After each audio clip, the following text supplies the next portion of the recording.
You are listening to Productivity Straight Talk with your host, Amber De La Garza. Amber is a sought-after productivity coach, trainer, speaker, and writer who gives entrepreneurs the straight talk on personal productivity. No BS, fluff, or overused jargon. Just actionable strategies to get results and succeed in business. And here is your host, Amber De La Garza, the Productivity Specialist. Welcome, and thank you for listening to Productivity Straight Talk. Today is episode 70, Making Your Business Run Like Clockwork with Mike Michalowicz.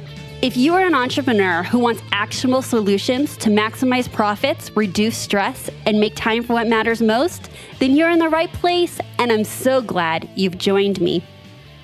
I am beyond excited and looking forward to bringing this episode to you because you're going to meet our guest, Mike Michalowicz.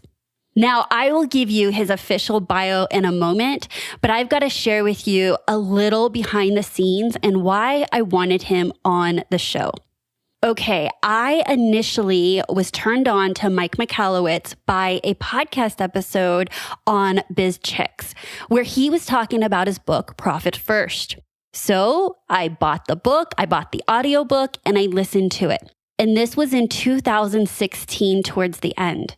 I implemented everything he said in Profit First, and I've got to tell you, it absolutely transformed my business, my life, up-leveled my mindset about money and how my business was going to serve me and my family. And I've got to tell you, you're going to hear a lot of those takeaways and big wins that I had based on his book, The Profit First. Now, I did get to talk to Mike about his book, Profit First. But what I brought him on this time was that he just wrote a brand new book called Clockwork. And we're going to go into some behind the scenes about the book Clockwork, who the book is for, and how it's going to help you. This is a do not miss episode. Mike is the author of Profit First, Surge, The Pumpkin Plan, and his newest release, Clockwork. By his 35th birthday, Mike had founded and sold 2 companies, one to a private equity and another to a Fortune 500. Today, he is running his 3rd multi-million-dollar venture, Profit First Professionals.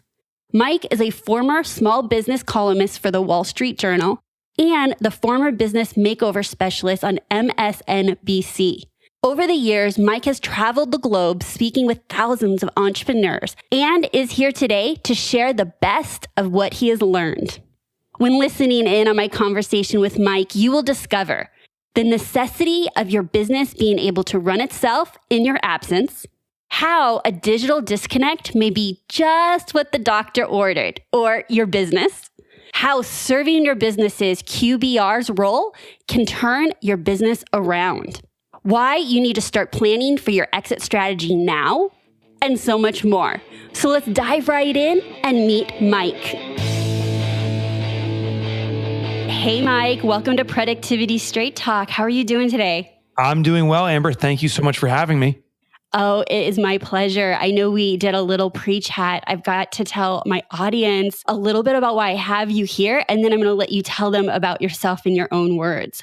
If anyone has been listening to my podcast for any time, you guys, it finally happened. We have Mike on the show. And the reason this is happening is because I read his book in Q4 of 2016. And it absolutely changed the way that I see money in my business, how I look at profits, how I pay myself. So much has changed for me personally. And I implemented almost all the things that were in the book. And it's not that common that you read a book and say yes to all the things. And I did that and I saw the results. And so I really feel like Mike gets it. And I thought he got it. And then I found out he was coming up with a new book called Clockwork, which you guys are going to hear about. I'm just so happy to have you here, Mike. Well, thanks for being a fan of Profit First, but kudos to you because we did a pre-discussion before kicking the record button off. The progress you made is exemplary. And in the book, Profit First, I think is a recipe, but it's the chefs, the people who actually make it, who need to be acknowledged. So the fact that you actually fully implemented it, followed the process, I'm not surprised you're seeing results. And I just want to acknowledge the effort you've made. Congratulations. Thank you. I'm going to definitely be sharing what some of the key wins were for me by implementing Profit First as we go through the episode. But before we go jumping right into that, I would like to hear from you. What are you excited about and what are you up to these days? And tell us a little bit about yourself. Yeah, so I'm excited about this kind of stage of life I'm in. Entrepreneur, I still am, but I was a full-time entrepreneur in my prior life. And one day declared, because of a confluence of events, that I really need to live into what I believe is a calling or purpose. And that is to eradicate entrepreneurial poverty. I lived it too much, too long. Entrepreneurial poverty, by the way, is where the outside world thinks you're this phenomenal success. You know, you declare you're an entrepreneur and all your friends who aren't think you're a millionaire like overnight. And they think you live a life of freedom. You can do whatever you want when you want. When the reality is many of us are struggling to make a dime and working our tails off. I wanted to set out to fix that for myself and for my friends and for our entrepreneurial community. And that's why I declared to become an author. So what I'm excited about is writing more books. I'm super excited about Clockwork. I hope this is going to be the most impactful book I've ever written, even beyond Profit First, and have a lot more in front of me to do in the book space. I'm excited about that. Oh, so like writing books, you got the bug. You really, I got the bug. I got the bug.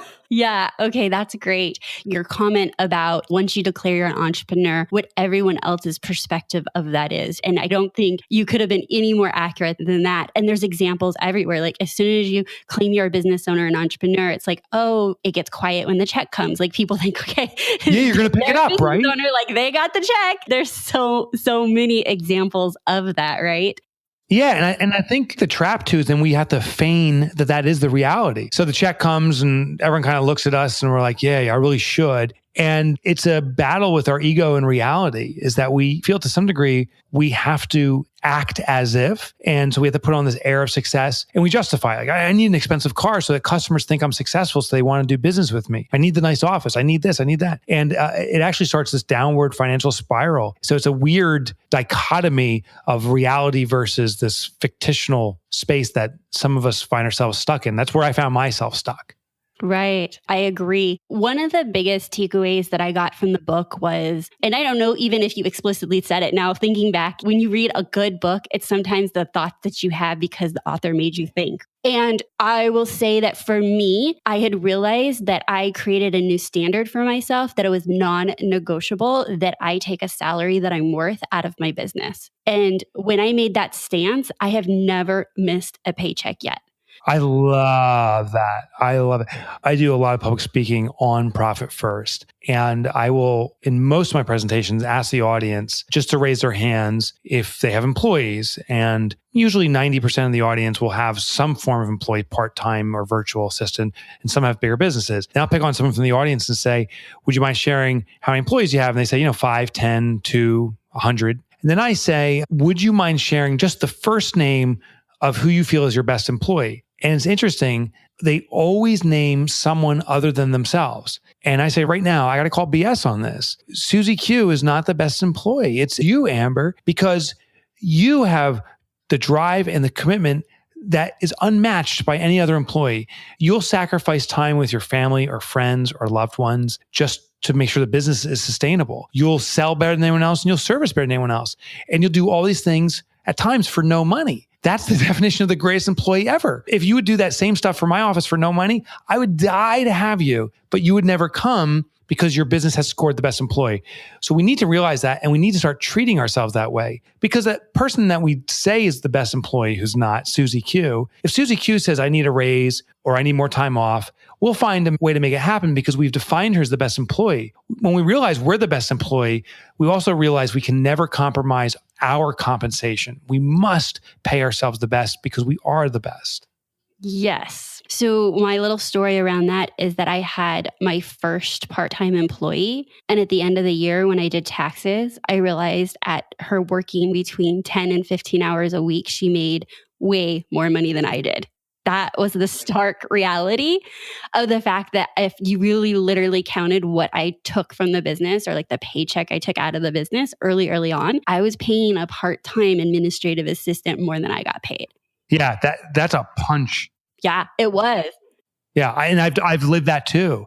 I was in the tech services space for about a decade before I moved on to other things. And as I was doing that, I had the same moments that we'd go over the numbers and I look at all my employees. I remember listing it. I had a small company of 7 employees. 4 of them made more money than me.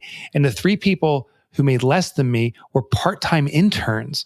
And I was like, why am I doing this? I'd refinanced my house multiple times to keep the company alive, to pay these other people money. And that doesn't need to be the case. In fact, if it is the case, there's something fundamentally wrong with your business that needs to first be fixed before we do anything else. That's right.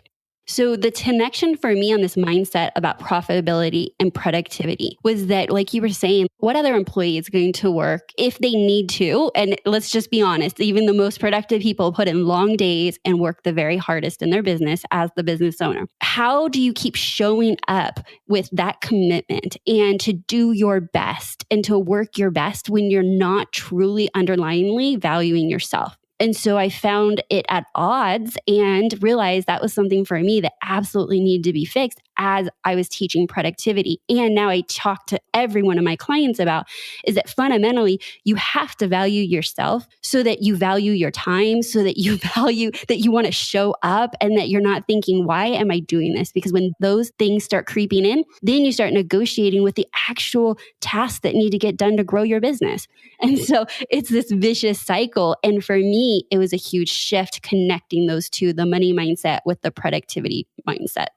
You know, the funny thing I think that happens with Profit First is once we start, so the core concept of Profit First, as you know, is to take your profit first. Every time a deposit comes in, to take a predetermined percentage and reserve it as profitability. There's also other components like paying the owner first. Only once these things are addressed do we pay the rest of the business. I think the insight that comes out of that is once we pay ourselves first, we realize what is truly available to run the company effectively. And the focus on spending every dime we have to keep the business moving along actually undermines our ability to keep the business moving along because we're not being paid. There's a certain point where the entrepreneur is just going to exhaust all of their outside sources of income, taking from, you know, if they have a retirement plan or borrowing from family or whatever, that gets exhausted. And that's when the business collapses. Taking your profit first is a mind shift more than anything else. You do that, you start valuing yourself, which means you put value in the business, but then you also realize with the money you've left over that you need to be not just frugal, but innovative. You need to find ways to deliver the same results, have the same outcomes while investing less money into it, putting more thought into it. Yes. Okay. So I'm going to share one more big win I had. I remember it being like end of January of 2018. So I had run a full year doing Profit First. And I remember calling my accountant and telling him I needed to get in to do my taxes. And he's like, oh, we got time. I'll get you in at the end of March. I was like, no, I want in right away. He's like, what? And I was like, no, you don't get it. Like I have all this money sitting in an account and I want to know if I can go spend it because, and this was huge because it was my first full year. I didn't know. And long and behold, I had saved way more than I needed. So when we did our taxes, what I was able to do is pull it out and we paid off my husband's truck with it. Oh my God, that's awesome. That's right? Awesome. Yeah, it was literally sitting in there and I was so excited to do our taxes. And that shift, now I have several clients that have this huge monkey on their back of tax issues and years of tax issues. And that goes hand in hand again with organization and paperwork and doing the grind work of having a business, but it's also the money issues. And so for me, I had all the paper. I'd always done my taxes on time, but now I combined it with having my money in order. And the payday was literally being able to leave there and be paid. I felt like I paid myself to go to my own accounting appointment. It was Isn't that funny? It's funny. I get these stories in. I'm so blessed. I literally get, I don't know, 25, maybe even 30 emails a day from readers of Profit First. And I was just looking up my email now to see if one came in since we started talking, which it has not. But the one I suspect will come in soon. Every time it gives me goosebumps. Every one of these emails, a lot of them around tax season are, holy cow, I've never been so excited to pay taxes. It's a funny kind of behavioral phenomena. When we don't prepare for taxes, then desperation kicks in when taxes are due and we try to pull out of our own pocket and there's this resentment and anger and fear. When the business reserves the taxes for us proactively and taxes are due, there's this excitement. It's like, hey, I can write that check. And if there's some left over, the hubby's getting that truck a little bit earlier or it's getting paid off sooner. And the funny thing is now when our family, like your husband's benefiting from it, I can only suspect he's like, hey, Amber, I like the company too. Yeah. Our loved ones start falling in love with our business too because they see the rewards now. Instead of it draining us and us coming home exhausted, it's actually now delivering financial reward to us. Oh my gosh, it's such a great tie together. So yes, that's true. So my husband's always been my number one supporter and fan, but how much more does he see all the hard work that we honestly both put in to grow a business? And I think that anyone that has a business knows that if you have a spouse and your family and your kids, like it's a team event to be an entrepreneur. So when they can experience those wins, I think that it just provides you that extra support, like emotionally as well, on the days that you've probably needed as an entrepreneur. And they're like reminding you of those good wins because they experienced it. So great connection for sure. Yeah, there's no question about that. All right, awesome. So everyone that's listening, I think that you need to go absolutely listen to or read, or both. I did both, The Profit First. But let's transition and talk about your new book that's coming up. So as of this recording, you're literally getting ready to launch in, I think, 4 days, right? 4 or 5 days? Yeah. Yeah, August 21st is the day it comes out. Okay, great. That's amazing. So talk to us about why this book and why now? Yeah. So they both kind of blend together. I was studying this thing called Maslow's hierarchy of needs, which is the needs for the human experience. The foundational need, as Maslow purports, is oxygen, water, food. Once we have that need addressed, well, we need shelter. Once we have that need, we need to belong to a community, to be loved and give love. And it goes all the way up to self-actualization. He also points out if there's no food or water around, all those other needs go out the window. We got to get food and water or oxygen. So we revert to the base level needs. And once they're satisfied, we climb again. I came to realize that a business has a Maslowian hierarchy of needs. I believe the foundation is sales. Like we need to have sales consistently, persistent sales, to have inbound cash flow. Once you have that, I consider that the oxygen for a business. Now your business is breathing. The next level up, the nutrition, the food and water, I guess, for a business is profitability. And once we have sales coming in, we need to have then profit, because profit translates to sustainability, the ability to continue on in our lives, to experience life the way we want to, but also for the business, it needs to be profitable for it to sustain. The sad truth is many businesses that aren't profitable, meaning they're starving to death, they don't have nutrition, instead of seeking profit, seek sales, which means they seek oxygen. They're starving to death, but they gasp for air, hoping they'll get nutrition, which they never will by gasping for air. They try to sell their way out of their situation and they struggle. But once a business has sustainable sales, has persistent profit, the next level up this hierarchy is time. The only resource that I'm aware of that's not replenishable is time. Therefore, the use of time becomes very important, hence the importance of productivity. What I found for entrepreneurs is we can have a business that's designed to run itself, that we can have a freedom from our business, allowing us to have the time to do what we want in our life and in our business. Because I don't know if we necessarily want an ATM, as glorious as that sounds, where the business just keeps on spitting out money to us every single hour while we sit on the beach drinking Mai Tais. That may be wonderful. But there may be a certain point where like, you know what, I need to do something. And I want to do what gives me joy. And that may be in the business. So when you have a business that is like an ATM that can run itself, but gives you the option to insert yourself in the business the way you want, I think that's the dream. So I wrote Clockwork, allowing people to move now that they're profitable, hopefully the Profit First has served them, now they can recapture time and use it the way they want to use it. Okay. Wow. I'm so glad I asked that question. That is a great reason to want to serve people that have been along this journey with you, this ride of you helping them with profits and now getting into how do they maximize their time. So one of the things that you are sharing in your book is something called the QBR rule. Can you share with us what that is and how that helps us with our time? Yeah, this is what I discovered is the heart of the business. And just as a little background, Clockwork took me 6 years of research and writing to produce.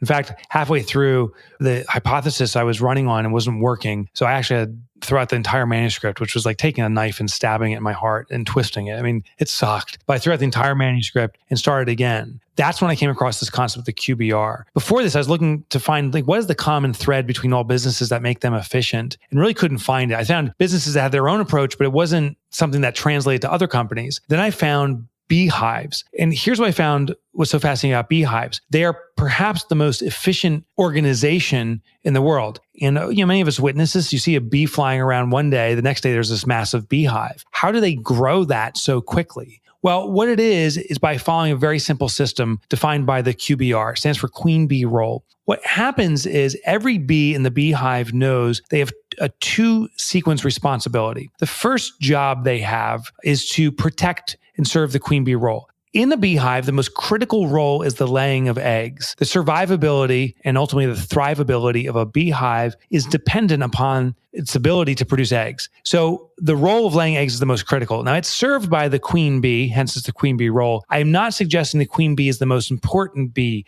Every bee is important. The queen bee, in fact, is disposable for a lack of, that's not a politically correct word, but it's disposable in that if she's failing to produce eggs, they will spawn a new queen bee. It's the function of laying eggs that matters. So that function, that role needs to be protected by every bee. If the eggs aren't being produced, the bees will go out of their way very intently to make sure the eggs are being produced. Maybe the queen bee needs more food. Maybe the hive temperature isn't correct. So they'll start adjusting the temperature of the hive through a sequence of flapping wings to cool it or heat it so the eggs can be cultivated. Well, once the eggs are being properly and effectively produced, the entire thrivability now of the hive is being served. That's when the bees do role number 2, which is revert to their primary job function, which could be collecting pollen, or it could be stinging a threat, like a person walking by with a bat ready to hit down that hive. They'll sting you to protect the hive. What I discovered is this simple 2-rule process is the exact same process that every business organization can use to achieve absolute efficiency. What we need to do is identify our queen bee role. And here's how you do it. Look at your business and define what is the one thing you are most known for. It's called the brand promise. An example I've been using lately was FedEx. FedEx is known to absolutely, positively deliver your package on time. That's the promise they make. What we do now is we peel back the onion just one layer to look at what function, what activity is making that brand promise a reality. So FedEx, it's the logistics. They will make sure that that package is moving and getting where it needs to be. That delivers on their promise. If FedEx today declares, you know what, we're done with the logistics stuff. Let's make a really fancy schmancy website. Actually, let's redirect our resources so we have such a cool cognitive website, so modern, you can do anything with it. And who cares if the package gets delivered on time? We're going to allocate our resources there. If FedEx made that move, they would undermine the entire company. It would actually collapse. So they know the primary function that everyone has to be aware of is the delivery of packages. So much so, by the way, when there is a threat to that laying of eggs, air quote, when there's a threat to the logistics, that employees will shift their responsibilities to elevate it again. Seasonality, the winter holidays kick in, package move increases, managers aren't managing, they're in trucks delivering. So they reallocate resources to always make sure the queen bee role is served. That's what we need to do. We need to identify in our business, what is the one thing we are known for? Then peel back the onion 1 degree and say, what's the one core function that's occurring that serves that? Maybe it's something I'm doing as the owner. Maybe it's some employees, but what's the one key function that does that? Then we need to bolster that. We need to make that efficient. The better the queen bee role is served, protected, the better the company will do. So that's what the QBR is. And so then the majority of the book goes into, I'm assuming, so you can share with us, identifying the QBR, how to get your team to know who that is. Everything about that is to support that role. Is that correct? That's exactly right. So when I write my books, it's very action oriented. So I explain how to discover it. I explain the exercises to go through, how to educate our team about it. And we could be a team of one. When we start out, it's often just us, but maybe we have some vendors. It's shocking how many businesses don't educate their vendors on how best to serve them and make sure that their business is running effectively. So how to educate vendors, contractors, virtual assistants, and so forth, ultimately part-time and full-time employees, and then elevate the business. So yeah, it's a study around this heart of the business. And the analogy I use that maybe you've heard of before is that of a chain. If you are holding this one side of a chain and I'm holding the other side of the chain and we pull on it as hard as we can, the chain will ultimately break in a spot, the weakest spot or the most critical spot. And the most critical spot in the business, essentially the weakest, is the QBR. But if we strengthen that one link, the entire chain strengthens. The QBR is the critical heart of the business. We need to protect it. We need to strengthen it. And as we protect it and strengthen it, the whole chain strengthens. Okay, so as an entrepreneur, if we read the book and implemented the methodology, what are some wins or takeaways? What will change in my business when I execute on your methodology and Clockwork? You'll be a billionaire in 30 days. And I'll see you tonight on the infomercial. No, that's funny. No, Right, exactly. And you get Ginsu knives if you act now. But in general, like there was a very specific promise in Profit First, right? And I've shared my takeaways from Profit First, and my stories are probably very similar to so many others. So I'm excited about, well, what's on the other side of the book, right? Yep. The promise in Profit First was that people who read and actually employ it will be permanently profitable. I mean, permanently profitable. And I know it sounds like an audacious goal, but the system actually is radically simple to get there. The promise in Clockwork is your business will run without you. That's the radical promise. And there's a simple process to get there. There's a saying that we have a parent-child relationship with our business. I'm the parent, you're the parent of your business, and we give life to our business. Then we nurture our business, we protect it, we shelter it, we care for it. And at a certain point, it becomes strong enough that it returns to us. It gives back to us. And I call BS on that. I don't think it is a parent-child relationship. I think it's that of conjoined twins. When we start our business, we are starting the business with us. We share critical organs, we share legs, we're conjoined. And therefore, the separation process is a very deliberate and surgical process. So in Clockwork, I explain the process to very slowly and systematically separating yourself from the business, the QBR being the kind of the shared heart, but there's other critical elements. Then once you successfully complete this, you will go on what's called a 4-week vacation. And this is the promise. When you can and will successfully depart from your business for 4 consecutive weeks, and I don't mean just a physical disconnection, I mean a digital disconnection too. I'm glad you noted the digital disconnection too. That's great. Yeah. There's a digital disconnection. What you will notice that when the business pulls this off, and there's a way to step into it, when the business does this, that you've actually defined independence. Most businesses experience all elements of the business within a 4-week period. Collections happen, new clients leave, employee may get hired or a contractor may come on board, admin happens. There's always different things. If we can be independent of the business for 4 weeks and return and the business is still there and growing, well, then we can leave permanently. And once you have that freedom, now you can work on the design of a business, which is the most important. Most of us are working in the doing. We're doing work constantly. That actually means that the business can only elevate to our effort, which there's only 24 hours in a day before we're exhausted. But when we become a designer, what we're doing is we're choreographing all of the resources we have, the tools, the people, the vendors, all that stuff. We are organizing it, orchestrating it to achieve a common goal. And when you align those resources to move to a common goal, you can move there extraordinarily fast, highly efficiently, and scale to any level that you define. The key to this, though, is to remove you. And that's the promise of Clockwork, is we are going to extract you from the business so you can do what you want, when you want, in both your life and in your business. So I'm going to share with you why I think it's a great time for me to read this book. I literally just journaling, like asking myself the question, what is my exit plan? What does that look like? Now, mind you, that's not a now goal. Like I literally just was thinking, well, what's possible? Like, what does that look like when I literally am my business? And the reason I was asking what's possible is because I felt like if I could even vaguely see what's possible or what I want it to look like in 5 to 10 years, then what if I could lay the groundwork now so there would be less undoing? Yes.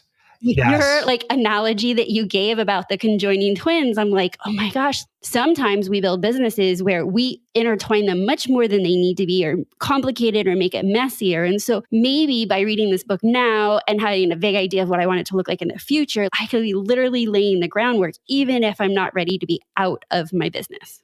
Yeah, there's no question about it. The interesting thing is if you want to be out of the business in 20 years or 30 years, the process does have to start now. Here's the danger that we run into. If we wait on this and say, you know what, one day I'll remove myself from the business, but for now, I'm going to grind it out and hustle hard. We actually start building the habit of grind and hustle. It actually ultimately becomes an expectation saying, well, my business is growing. I got to grind it out and just keep grinding it out. We think then and feel that the only way to continue to grow is grinding harder. And then the hope, which is simply a meager hope, comes about saying, well, the business for 10 years now has been off my sweat and effort. The only way for me to get free of this is maybe that one big customer will finally come in and save me, or that one investor will come in and swoop in, which is like betting on the lottery. It's a pretty risky move. If we start putting the habits in today of removing ourselves from the business and having run on its own, we are given the freedom to do what we want to do most inside our business, to do what we do best. But also, we become most valuable because when the business is running itself, if an outside investor sees this and they say, wow, if I can buy this business and Amber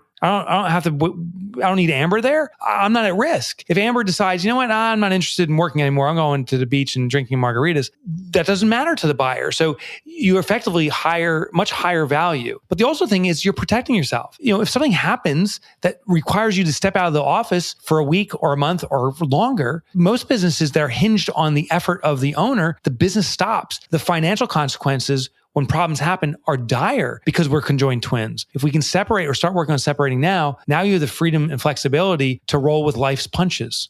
Oh my gosh. Okay, that's brilliant. I'm going to tell you again, a takeaway that I had from what you just said is I was having dinner with my husband recently, and we've had some really close friends and even my mother-in-law that got injured, and it was fluke. Like one was a really, really bad car accident. One was an injury. They were all fluke things, but they're affecting people's income. And we were talking about, well, what if he got injured and what does that look like? And you have like short-term disability. My husband's an employee and he's in the union, so there's some protection there. But like me, we looked at it and we're not protected. That if something were to happen to me where I'm like celebrating being paid for 18 months straight, like that's not going to keep happening if I'm the sole person driving. And even though I have a team around me, I built a team around me. Like even that language, right, is a big aha for me now, is that it still depends on me. So if I were to get hurt or out or sick, it would definitely affect my business and us financially, personally. I put one of those stories actually in Clockwork. A woman, her name is Elise Grice, and her husband Scott, and they have a business, provide a really cool coaching services around brand development and so forth. And Elise came down with meningitis out of nowhere, put her in the hospital. And Elise was the heart of the organization, just her design and capabilities. And Scott recounted the story. She's a survivor, but she was in the hospital, in and out of the hospital over, I think it was 16 weeks. And it affected her in a way that she was not able to produce it all. The business came to a grinding halt. And Scott recounted the story of sitting on her hospital bedside, both of them in tears, going, your life is on the line and our business is also dying along with you, and just not knowing what to do. They said, should we survive this? We have to redefine our business. Thank God Elise has more than survived. She's thrived. She's come back, but they vowed never to go back into a business that was dependent upon them. They redefined the same type of business in the same industry, delivering the same goods, but with them out. And they now test it constantly. I think 3 months a year, they do a full digital disconnect. They leave to constantly test the business and its own independence. And as a result, they're protected. My hope is that none of us need to go through that heart attack, if you will, that total disaster for us to awaken that we need this independence. We're not invincible. But the benefit is this, is even if nothing happens, and for most of us, hopefully nothing ever will, but by having this business independence, it gives us a freedom to perform at a whole new level, to do all new things, to explore new things for our business, and actually to be of greater service to our clients because we can deliver this on such a higher level. I hope people do this because it's the right thing to do, but also because it will serve them. Absolutely. Well, I'm really happy that you were able to share in a way, because like I said, I haven't read the whole book yet. It hasn't come out yet. But just listening to you debrief this, those are the things that were coming to my mind when maybe at first people were listening and being like, oh, well, that's not really a goal. Like right now, I'm just trying to survive. And right now, I'm just trying to do X, Y, and Z, which is exactly what you were talking about, the hierarchy. So sales and then profits. And then this is like, if you're not yet profitable, then go read the book to be profit first so that you can get to this place so that you're protecting yourself. And like you said, if you never need it, then you get a 1 month vacation somewhere, totally disconnected. And Exactly. like that's a huge win. That's like the win of me spending my tax money on something else other than taxes. That ain't too shabby. Those are huge, huge wins. So, all right, awesome. So before we close up, I actually had a few questions about your journey of becoming an author. So you were sharing that this book was 6 years in the making. And at some point, you realized you kind of hit a dead end and you weren't able to fully develop, you called it your hypothesis. How did that work? Did you realize it and like deny it and keep pushing through and then you went back? Or was it you realized it was a dead end and did you cut losses right then and there? Like, yeah, there was a good dose of denial, right? I can only imagine, right? Yeah. So here's what I do. I come up with a hypothesis saying, I think this is the solution. And then I start testing it. But the ultimate way to test a hypothesis is to deliberately try things that will undermine the theory or the hypothesis itself. And so I was studying manufacturing principles and trying to translate it to all businesses, and just came across this roadblock. And then I was like, maybe a quick tweak here and a quick change here. What I realized is when I'm trying to make little quick fixes to a system and like add a little spin here, a little twist there, it's like a recipe that's gone bad and I'm trying to add salt and pepper to save it. It's bad. Throw out the batch of bad food and let's start again. It took me quite a few months to just accept that I'm in this kind of over-spicing the food to save the food mode. And I had to throw it out. I have a confidant, a great friend I work with on every one of my book projects. Her name is AJ Harper, and had a call with AJ. And basically I was in tears. I'm like, I can't believe I'm throwing away 3 years of work. And she goes, no, you're throwing away 3 years of stuff that doesn't work. We're now going to find the right thing. And so I pulled out the best stuff that still was working and restructured it back up. And now I'm confident this is the formula. It's a 7-step process. And I'm extremely confident this is the way.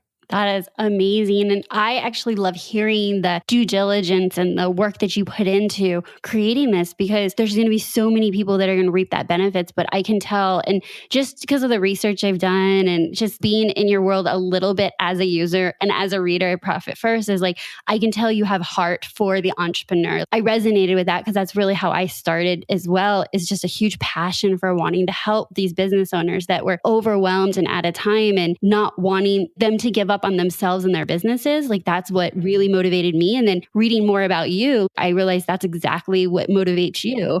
I call them the underdog entrepreneur. Those of us who people didn't believe in us, we didn't have the resources, we didn't have a fighting chance, yet we fought anyway. It gives me chills just thinking about it. My mission is to serve us, the underdog entrepreneur. And I also realize I'm kind of a hyper guy. And part of it is this anxiety that I don't know if I have enough time in my life to actually get the work done I needed to serve our community. But I'm hoping that the work I do get done, these books will live on beyond me, that it continues to serve. I think that's why I'm so consistent with writing. So I started Clockwork 6 years ago. 5 years ago, I started 2 other books. So I have books that are now 5 years in the works that are not nearing completion, but they're getting closer. And maybe a year from now, they'll be ready, maybe 2. I got to put the right time in, but I intend to be relentlessly finding answers for underdog entrepreneurs to equalize the fight, and hope to do this as long as I can.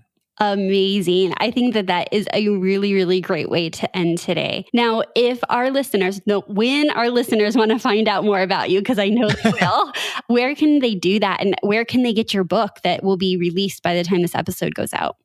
So the best place to get started, hands down, is a website set up specifically for Clockwork. If you go to clockwork.life, that's .life.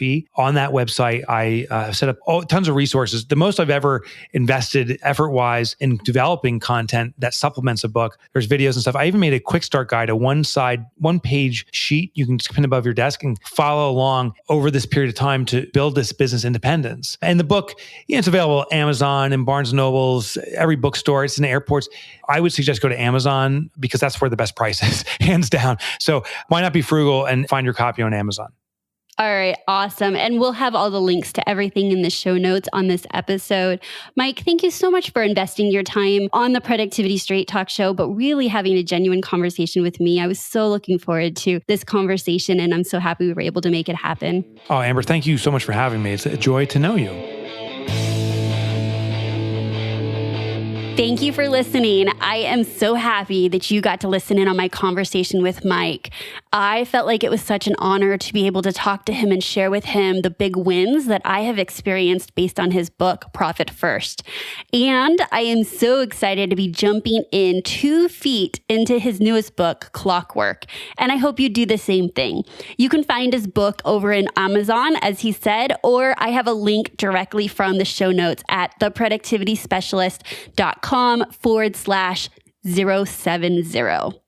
Okay, guys, so I have an opportunity for you. For those of you that have been listening for some time, or maybe you went back and listened to some old episodes, I did an episode where I coached Carol Cox.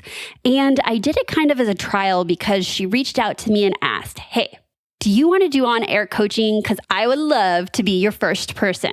So I took her up on it. And I received some amazing feedback from you, the listeners, saying that you absolutely loved the on-air coaching. So I've decided to add it in as a special series that I'm going to be doing very soon. But what does that have to do with you? Well, are you facing a productivity challenge that has become a bit too hard to tackle on your own? Are you stuck on a plateau of indecision as to what next steps you need to take in your business? Have you considered hiring a productivity coach and wondered, what would it be like to work with Amber? Then great news. I will be conducting several on-air coaching sessions in the coming months. And if you're interested in participating in one of these free, limited availability sessions with me, and you're willing to divulge your current struggles with productivity, then I invite you to go apply at theproductivityspecialist.com/on-air coaching. Again, that's theproductivityspecialist.com/on-air coaching for more details. And there you'll find a short application that just takes a few minutes to complete. And my team and I will review and be in touch if we think you will be a fit for one of the upcoming episodes of Productivity Straight Talk. Again, I am so looking forward to bringing this series back to you. And if you are interested, I absolutely invite you to go take a look at the information and the details of who we're looking for and what the experience will be like at theproductivityspecialist.com/on-air coaching. All right, guys, I have loved having you listen to this episode of Productivity Straight Talk, but I need to be straight with you. No change, no change. So without taking action, nothing will change for you or your business.